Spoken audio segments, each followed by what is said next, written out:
Assalamualaikum warahmatullahi wabarakatuh. Nuwun, kawula nuwun. Dewan pambiji ingkang dahat kinurmatan, para pangreh pangemban-pangembating praja, minangka pangayomaning para kawula dasih ingkang satuhu pantes sinudarsana. Sangyaning para rawuh, para pilenggah, kakung miwah putri, saha para sanak kadang ingkang tansah winantu ing suka rahayu. Langkung rumiyin, sumangga sareng-sareng tansah manengku puja wonten ngarsa dalem Allah Subhanahu wa taala.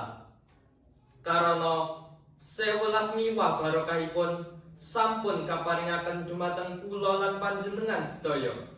Sahingga ngantos titik kalodhangan punika pinaringan kawilujengan tuwin karaharjan boten manggih alangan setunggal menapa. Amin. Amin. Amin ya rabbal alamin.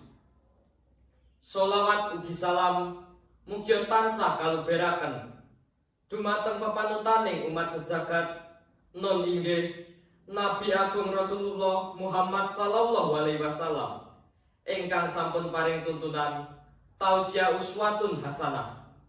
Mugi-mugi kula lan panjenengan pikantuk syafaatipun wonten ing yaumul kiamah.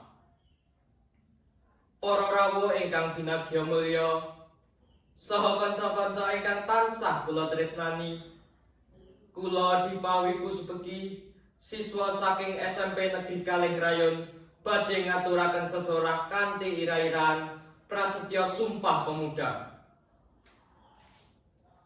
Tanggal 28 Oktober menika tumrap bangsa Indonesia ngemu teges ingkang wigatos sanget.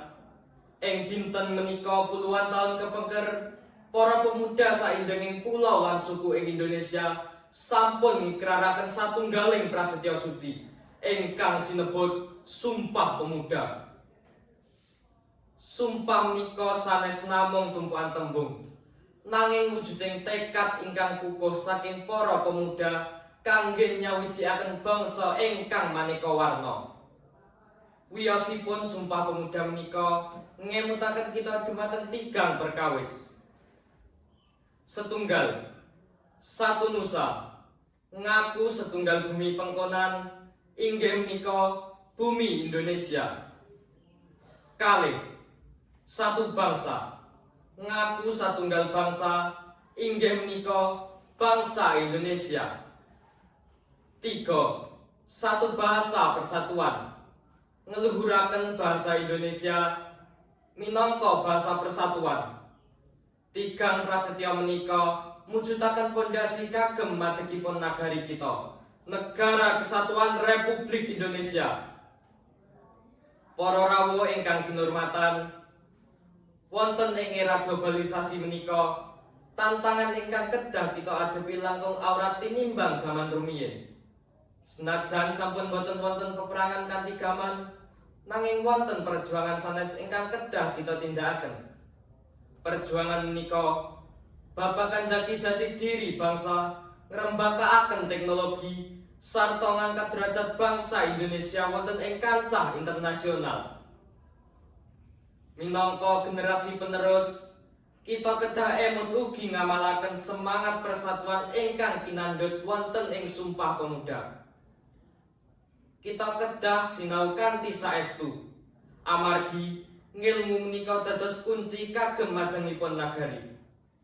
Kita kedah njagi karukunan ing antawisipun sesami, boten benten-bentenaken ras utawi suku. Kita kedah ginakaken basa Indonesia kanthi sae lan leres, nanging ugi tansah nguri-uri bahasa lan budaya daerah kalebet basa Jawi krama alus menika. Ingkang pungkasan, kula ngajak para muda-mudi kita sedaya langkung semangat. Sumpah Pemuda minangka obor ingkang madangi lampah kita kangge mbangun bangsa Indonesia ingkang langkung sae, adil, makmur lan beradab. Cekap semanten ingkang saged kula aturaken, mbok bilih wonten kekirangan ugi lepatipun atur saha salah bawa ingkang kirang nuju prana dumateng panjenengan sedaya. kula nyuwun agunging Samudra pangaksami. Wassalamualaikum warahmatullahi wabarakatuh. Nuwun.